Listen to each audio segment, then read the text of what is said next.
420 हो जाएं सावधान। अब शुरू हुआ एक नया अभियान, कोई भी कहीं से घुमा सकता है ये नंबर 1811 4000। तोल में हो गड़बड़ और दाम भी हो बढ़कर, या किसी तरह की और गड़बड़, तो घुमाइए ये नंबर 1811 4000। यही कंज्यूमर हेल्पलाइन। जागो ग्राहक जागो।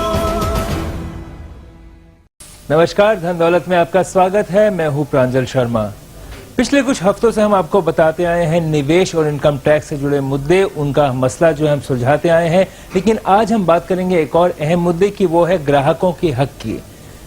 अक्सर देखा जाता है कि ग्राहकों के हक का हनन हुआ जाता है। जब आप कुछ सामान खरीदते हैं, आपको गुमराह किया जाता है, आपके पास जो सामान है वो ठीक नहीं होता।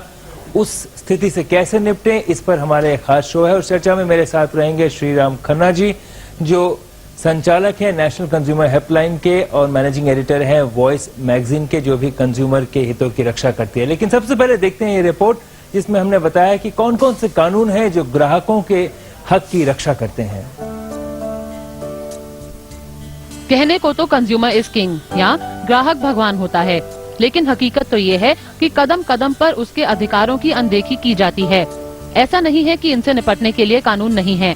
भारतीय संविधान में तकरीबन 7 ऐसे कानून हैं जो ग्राहकों के अधिकारों की गारंटी देते हैं, जिनमें मुख्य हैं कंज्यूमर प्रोटेक्शन एक्ट और monopolies and restrictive trade practices act. Consumer protection act यानी कोपरा ये सुनिश्चित करता है कि ग्राहक को चुनने, सुरक्षित रहने, जानकारी पाने और शिकायत करने का अधिकार मिले। इसी कानून के तहत वो ज्यादा दाम या असुरक्षित सामानों के खिलाफ भी अपनी आवाज उठा सकते हैं। साथ ही ग्राहकों को कालाबाजारी से बचाने के लिए जरूरी सामानों की आपूर्ति को बनाए रखने के लिए भी खास कानून बनाया गया है। इसके साथ monopolies and restrictive trade practices act के तहत भी ये ख्याल रखा गया है कि कोई कंपनी अपनी मनमानी ना कर पाए। इतने सारे कानून होने के बाद भी ग्राहकों के हितों से खिलवाड़ की घटनाएं आम हैं। इसकी सबसे बड़ी वजह यह है कि हम में से अधिकतर को या तो अपने अधिकारों के बारे में पता ही नहीं, या फिर कानूनी झंझट के डर से हाथ पर हाथ धरे बैठे रह जाते हैं। लेकिन ग्राहकों के हकों की कानूनी लड़ाई इतनी मुश्किल भी नहीं। ग्राहकों की शिकायतें सुनने के लिए हर जिले में डिस्ट्रिक्ट रिड्रेसल फोरम का गठन किया गया है। अगर मामला यहाँ नहीं सुलझता है तो ग्राहक state consumer dispute redressal commission और फिर national consumer dispute redressal commission जा सकता है। यहाँ वो सामान के दाम या सामान को बदलवाने के लिए तो अपील कर ही सकता है, साथ ही वो खराब सामान या सर्विस के चलते हुई शारीरिक और मानसिक परेशानियों के एवज में मुआवजे की मांग भी कर सकता है। तो ग्राहकों के पास अधिकार तो हैं, जरूरत है तो इन अधिकारों को जानने की और इस्तेमाल करने की। सिल्की वाधवा, दिल्ली, आज तक। ग्राहकों के हक की रक्षा करने के लिए कानून तो हैं, लेकिन उन कानूनों का किस तरह से इस्तेमाल किया जा रहा है, आपको चलिए बताते हैं कौन कौन से हक है जो बहुत ही बुनियादी अधिकार हैं। जो भी प्रोडक्ट्स आप खरीदते हैं, उससे अगर आपको कोई भी खतरा है तो उसकी जानकारी आपके पास जरूर होनी चाहिए। चुनने का अधिकार है, आप जब जाएं तो आप कुछ भी मांग सकते हैं। चुनने का अधिकार है, कोई भी दुकानदार या कोई भी कंपनी ये नहीं कह सकती कि हम आपको सिर्फ ये देंगे और कुछ नहीं देंगे, विकल्प आपके पास है। जानकारी का अधिकार है, गलत जानकारी, गुमराह करने वाले विज्ञापन और गलत लेबलिंग से भी सुरक्षा है। यानी जो सारे कानून हैं इन सब मुद्दों पर बने हुए हैं और उपभोक्ता अधिकारों के हनन पर सुनवाई का भी आपको हक है। एक समय था जब इस तरह के अधिकार नहीं थे, कानून नहीं थे। अब जब कानून आ गए हैं तो काफी फर्क पड़ा है। श्रीराम जी, ये जो कानून आए हैं इसके बारे में लोगों को कितनी जानकारी है? देखिए, अपना देश बहुत बड़ा देश है, इसमें कई भाषाएं और कई तरह के लोग जगह जगह पर रहते हैं। सारे देश में उपभोक्ता जागृति आ गई है ऐसा नहीं है। उपभोक्ता जागृति जो है वो बड़े शहरों में भी कुछ लोगों के अंदर आई है और अभी बहुत करना बाकी है। कानून तो बन गए हैं, परंतु जिनके लिए कानून बना है यदि उसका वो फायदा नहीं उठा पाते तो वो ना बनने के बराबर मानते हैं। आइए देखते हैं, जिस तरह से बता रहे हैं श्रीराम जी, कानून तो है लेकिन जानकारी कम है, इसलिए हमने शो भी आपके लिए बनाया है। क्या क्या चीजें आपको ध्यान में रखनी चाहिए? जैसे आप कुछ सामान खरीदते हैं तो लेबलिंग बहुत ही महत्वपूर्ण और अहम मुद्दा है। यहाँ पर आप जो भी सामान खरीदते हैं उसमें मैन्युफैक्चरिंग डेट होनी चाहिए, तारीख होनी चाहिए, एक्सपायरी की तारीख होनी चाहिए और ऐसी तारीख लिखी होनी चाहिए कि आपको पता चले। कई बार आपके तजुर्बा यहाँ रहा होगा कि आपने कुछ खरीदा लेकिन ना तो उसमें मैन्युफैक्चरिंग की तारीख दिख रही है, ना एक्सपायरी की डेट दिख रही है। कीमत और न्यूट्रिशनल वैल्यू, अगर खाने पीने का सामान है, निर्माता का नाम पता, जैसे कोई भी दिक्कत हो तो आप पता कर सकें कि किसने बनाया है और उसकी जिम्मेदारी उस पर हो, और सामान की मात्रा और वजन भी उसमें लिखना बहुत जरूरी है, क्योंकि दाम जो होता है वो मात्रा और वजन के साथ जुड़ा होता है। ये नहीं कि एक ही मात्रा पे अलग अलग दाम लगाए जाएं, ये कंपनी नहीं कर सकती है। साथ ही दाम और वजन के बारे में अगर आपको और बताएं, सर्विसेज और सामान लेने पर बिल जरूर ले लें। बिल में सामान की कीमत, दुकान का नाम और पता और टैक्स का ब्यौरा होना चाहिए। कई बार कच्चा बिल दे दिया जाता है। जी हाँ, कई बार लगता है कि हाँ आसानी है, जल्दबाजी में आप कच्चा बिल ले लें, लेकिन अगर कोई दिक्कत हो गई तो वो बिल ही आपके काम आएगा। कच्चा बिल है, अगर दुकानदार का नाम या कंपनी का नाम नहीं है, आपको दिक्कत जरूर होगी। पैकेज और सील सामानों में भी MRP लागू होता है। बाकी जो खुले आप सामान खरीदते हैं उसमें MRP लागू नहीं होता है। दवाइयों पर सितंबर से लोकल टैक्स नहीं है, सिर्फ MRP है। सामान में कंटेनर का वजन भी शामिल नहीं होना चाहिए। यहाँ पर श्रीराम जी आपसे जानना चाहूंगा, कई बार देखा जाता है लेबलिंग के तहत दाम और वजन जो है उसमें कुछ जानकारी ऐसी होती है जिससे ग्राहकों को गुमराह किया जाता है। ऐसे में आपका क्या तजुर्बा है? देखिए, लेबलिंग के जो प्रोविजंस हैं डिफरेंट कानूनों के तहत बने हैं। जैसे कि खाने के सामान पर अभी जो कुछ साल पहले कानून बना है वो है कि आप ये वेजिटेरियन है या नॉन वेजिटेरियन है, ये कंपलसरी लिखा होगा। जो शाकाहारी भोजन है उस पर ग्रीन डॉट लगा है और जो मांसाहारी है उस पर रेड डॉट लगा है। हर खाने के डब्बे के ऊपर ये, और भारत ही एक ऐसा देश है दुनिया भर में जहां ये प्रावधान है। फिर अगर खाने की चीजें तो nutritional value, expiry date, MRP, ये सारी MRP के साथ कई बार लोकल टैक्सेस दिखाया जाता है। कई बार जो सामान खरीदा जाता है MRP कुछ लिखा होता है, लेकिन जब खरीदा गया कुछ और होता है। ये क्यों होता है? ऐसा है, MRP छत है, यानी कि इससे ज्यादा कोई दुकानदार नहीं ले सकता कन्याकुमारी से कश्मीर तक। पर हाँ, अगर फैक्ट्री उसकी गुड़गांव में है और माल दिल्ली में बिक रहा है तो उसका खर्चा कम है, तो MRP से कम बेच सकता है, ज्यादा नहीं बेच सकता। इसीलिए जो स्मार्ट कंज्यूमर होता है वो जब दुकान पे जाता है तो वो MRP से कम नेगोशिएट करता है कि भैया इसमें 2 रुपया कम कर दो। वो नहीं करता तो दूसरी दुकान पे जाता है, और अगर 4 दुकानों के जाएगा तो एक आध दुकानदार उसको कम कर देगा। जी, आगे देखते हैं कि किस किस तरह के छुपे खर्चे होते हैं। जिस तरह से बता रहे हैं श्रीराम जी कि MRP जो होता है वो सबसे ऊंचा दाम होता है, उसके अंदर ही आपको लेना चाहिए, उससे ज्यादा पैसा नहीं दिया जा सकता। तोहफे का दाम खरीदे सामान में शामिल नहीं हो। कई बार प्रमोशनल स्कीम्स होती हैं जहां कहा जाता है कि आपको तोहफा भी दिया जा रहा है, लेकिन इसमें होता है कि आपके पास 10,000 का टीवी के साथ आपको 2,000 का म्यूजिक सिस्टम दिया जा रहा है, लेकिन आपको उस टीवी के लिए 12,000 रुपए आपसे मांगे जाए, यानी दोनों का पैसा शामिल है, लेकिन आपको एक आभास दिया जा रहा है कि ये आपको फ्री दिया जा रहा है। इसलिए आपको इस पर ध्यान रखने की जरूरत है। एक खरीद से पहले दूसरी जरूरी नहीं, यानी अगर आप कुछ खरीदना चाहें, आपको कोई भी कंपनी दुकानदार ये बाध्य नहीं कर सकता कि पहले आप ये खरीदें तभी हम आपको ये देंगे, नहीं तो हम आपको ये नहीं देंगे। ये भी कानूनन गलत है, आप इसके खिलाफ आवाज उठा सकते हैं। श्रीराम जी, ये देखा जाता है कि जो प्रमोशनल स्कीम्स होती हैं उसमें दाम बढ़ाकर फिर डिस्काउंट दिया जाता है, या एक के साथ फ्री में भी पैसा जोड़ दिया जाता है। ऐसे में ग्राहकों को आप क्या चेतावनी देंगे? देखिए, सोच समझ के, माप तोल के, खोजबीन करके जेब से पैसा निकालिए। पूरी दुकानों में घूम लीजिए। आप अगर मान लीजिए आप दिल्ली में हैं और आप कनॉट प्लेस में दाम पूछ रहे हैं, तो ये मत सोचिए कि सारी दिल्ली में इस दाम पे मिल रहा है। अगर आप शादरा में जाएंगे उसी चीज को खरीदने, या पश्चिम दिल्ली में जाएंगे या किसी और मार्केट पे जाएंगे, तो हो सकता है उससे कहीं कम दाम पे आपको चीज मिल जाए। और अगर आप अपना पैसा बचाना चाहते हैं और क्वालिटी में कॉम्प्रोमाइज नहीं करना चाहते, चीज वही की वही होगी 100%, तो आप ऐसी जगह ढूंढिए जहां कम से कम MRP से नीचे आपको मिले। चाहे आप रेफ्रिजरेटर खरीद रहे हो, और गाड़ियों में भी ये होता है। अब 4 डीलर हैं, वहां पे भी आप जाके एक तरह से तोल मोल कर सकते हैं। नहीं, आप भाव पूछिए, ये चीज मुझे खरीदनी है, ये मॉडल है, क्या कितने का है ये, फिर दूसरी दुकान पे, फिर तीसरी पे, थोड़ा समय आपका लगेगा। तो जिस तरह की प्रमोशनल स्कीम्स है वहां पर भी आपको ध्यान रखना होगा कि जो आपको दिया जा रहा है उसके दाम पहले से बाजार में जो है आप तय कर लें, पता कर लें, जिससे आपको किसी तरह से गुमराह नहीं किया जा सके। प्रमोशनल स्कीम में काफी धांधली होती है, कुछ कंपनियां नहीं करती हैं, लेकिन अधिकतर धांधली हो ही जाती है। यहाँ पर लेते हैं हम छोटा सा ब्रेक। ब्रेक के बाद जब लौटेंगे तो बताएंगे कि गारंटी और वारंटी में क्या फर्क होता है, और अगर आप शिकायत करना चाहते हैं तो शिकायत कब करें और कैसे करें। देखते रहिए धन दौलत।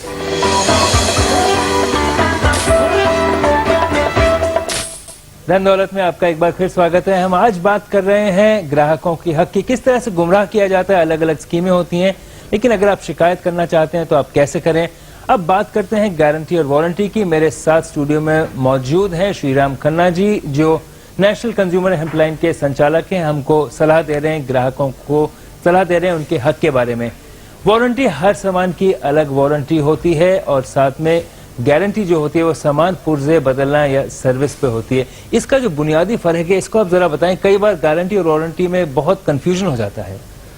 आपने सोने की ज्वेलरी खरीदी और दुकानदार कहता है जी ये प्योर गोल्ड है 99.9%, ये मेरी गारंटी है, अगर आपको खोट हो मिले तो मैं जिम्मेवार हूं, मैं बदलूंगा। इसका मतलब यह कि यदि उसमें खोट हुआ तो वो बदल के देगा आपको, ये गारंटी हो गई। वारंटी, आप मोटरसाइकिल खरीदते हैं, जब आप जाते हैं पैसा उसको देते हैं तो वारंटी कार्ड देता है, उसमें शर्तें लिखी होती हैं 1 2 3 4 5। वारंटी का मतलब यह है कि जो उसमें लिखा हुआ है उससे वो बाध्य है। आपने मोटरसाइकिल बाड़मेर जिले में पानी में चला दी, पानी इंजन के अंदर घुस गया, इंजन सीज हो गया। मैन्युफैक्चरर बोलेगा कि साहब ये वारंटी है मैन्युफैक्चरिंग डिफेक्ट के अगेंस्ट, मेरी मोटरसाइकिल में कोई खराबी है तो मैं ठीक करूंगा। आपकी लापरवाही के कारण यदि कोई नुकसान हुआ है तो आप इसके लिए जिम्मेदार हैं। तो वारंटी की टर्म्स जो हैं वो बहुत नियमित और रिस्ट्रिक्टेड होती हैं और हर मैन्युफैक्चरर अपने आप लिखता है उसको। तो यह फर्क है गारंटी और वारंटी का। जैसे पंखा खरीदिए, कोई खराबी होगी, कोई सवाल पूछे बिना मैं बदल दूंगा। ये कंपनी ने कुछ साल पहले ऐसा कहा था, वो गारंटी है। आपको रंग पसंद नहीं आया, आवाज करता है, पूरी हवा नहीं देता, आप कुछ भी कहेंगे उसको वापस देंगे, वो बदल देगा, कोई सवाल नहीं करेगा। गारंटी और वारंटी का ये फर्क है।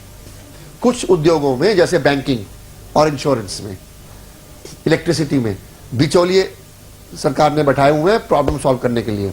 बैंकिंग में ओम्बुड्समैन है देश भर में, आपको किसी बैंक से कोई प्रॉब्लम है और आप एक उपभोक्ता हो तो बैंकिंग ओम्बुड्समैन स्कीम में आप बैंकिंग ओम्बुड्समैन को शिकायत कर सकते हो, कचहरी जाने की जरूरत नहीं है। वही हम बता रहे हैं इन ग्राफिक्स में, अगर आप शिकायतों पर अमल कैसे होता है कंज्यूमर कोर्ट में, जिस तरह से श्रीराम जी बता रहे हैं। शिकायत ग्राहक जब करता है तो उसकी जांच होती है, डायरेक्टर जनरल उसकी जांच करता है। आपके पास अलग अलग लेवल पे जाने का हक है, लेकिन जैसे बताया सबसे पहले कंपनी के पास जाएं, जिस कंपनी से आपको शिकायत है, उसके बाद ही आप कंज्यूमर कोर्ट में जाएं। अलग अलग तबका है, अलग अलग लेवल है, लेकिन हर समय जो भी आप शिकायत करें, जो भी आपने कागजी कार्रवाई की है कंपनी से, कोर्ट से, और जो आपकी खरीद का सबूत है उसको जरूर रखें। यहाँ पर लेते हैं छोटा सा ब्रेक के बाद जब लौटेंगे तो और बताएंगे आपको कि जब आप शिकायत करने जाते हैं तो आपको कौन कौन से कागजात की आवश्यकता है, और साथ ही आपको अगर हर्जाना मिले, कॉम्पनसेशन मिले तो उसके लिए आपको क्या करना पड़ेगा। देखते रहिए धन दौलत।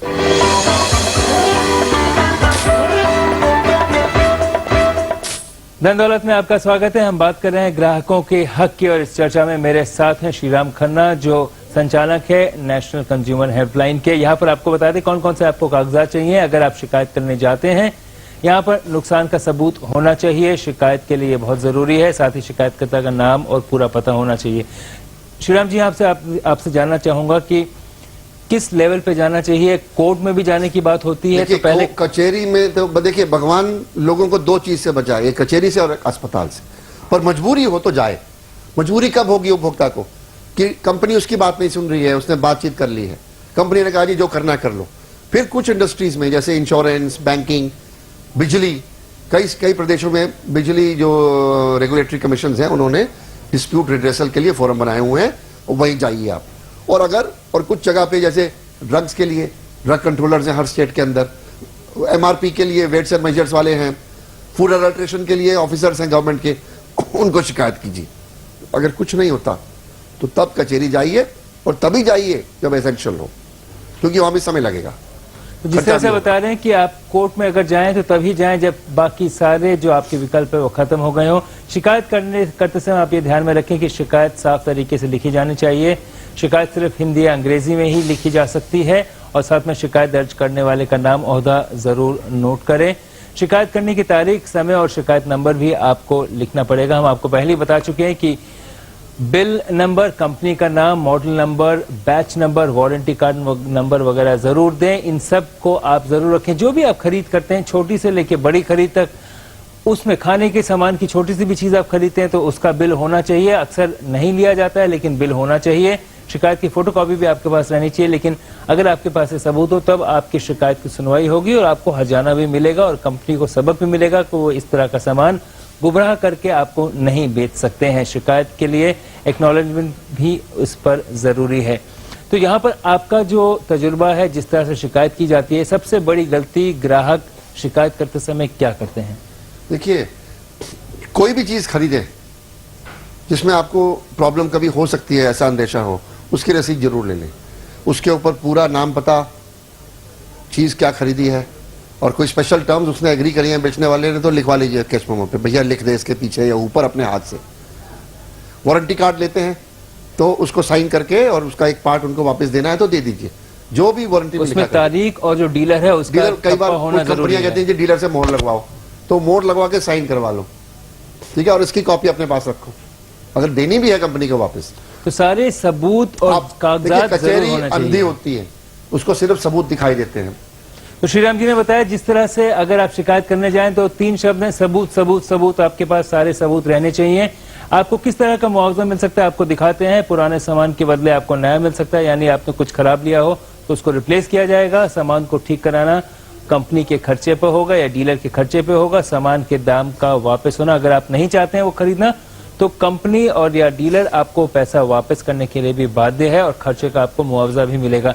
यहाँ पर हम कह सकते हैं इसमें सबसे बड़ी है कि ये तो पैसा मिलेगा ही मिलेगा, परंतु आपको यदि आप मेडिकल सर्विस में हैं और आपका कोई नुकसान हुआ है किसी की नेग्लिजेंस के कारण, लापरवाही के कारण, तो मुआवजा मिलेगा। आपको मेंटल टेंशन हुई है उसके लिए मुआवजा आप मांग सकते हैं। आपको करियर में नुकसान हुआ है, जैसे एजुकेशनल इंस्टीट्यूशंस कुछ कर देते हैं लापरवाही, तो उसका भी मुआवजा आप मांग सकते हैं। ये मुआवजा लेकिन जब कोर्ट कचहरी में जाया जाएगा या कंज्यूमर कमीशन में जाया जाएगा तब वहां पर ही आपको अपनी पिटीशन में लिखना पड़ेगा कि इसके कारण ये मुझे हुआ है सामान का नुकसान और ये दूसरा नुकसान। आपको 20 बार टैक्सी में आना जाना पड़ा, टैक्सी का बिल लिखिए, तारीख लिखिए, आपको 200 पेज टाइप करवाने पड़े, तो कागज जो का आपके और पोस्टेज का खर्चा लिखिए, एक एक खर्चा, एक एक पाई का खर्चा अपनी पिटीशन में लिखिए और बोलिए कि ये 100 रुपए की चीज खरीदी और 1000 रुपए का नुकसान हुआ। मांगना आपका काम है, देना कचहरी का काम है। ज्यादा मत मांगिए, क्योंकि मैंने देखा है लोग लालच करते हैं, अरे मांग लो, कपड़े उतार लो। नहीं, आपको कंज्यूमर जो जायज है, जो वाजिब है, वही आप मांगे, नाजायज चीज नहीं मांगे। श्रीराम जी आपका बहुत बहुत धन्यवाद। आपने सलाह दी हमारे दर्शकों को। ग्राहकों के हक के बारे में हम बात कर रहे थे।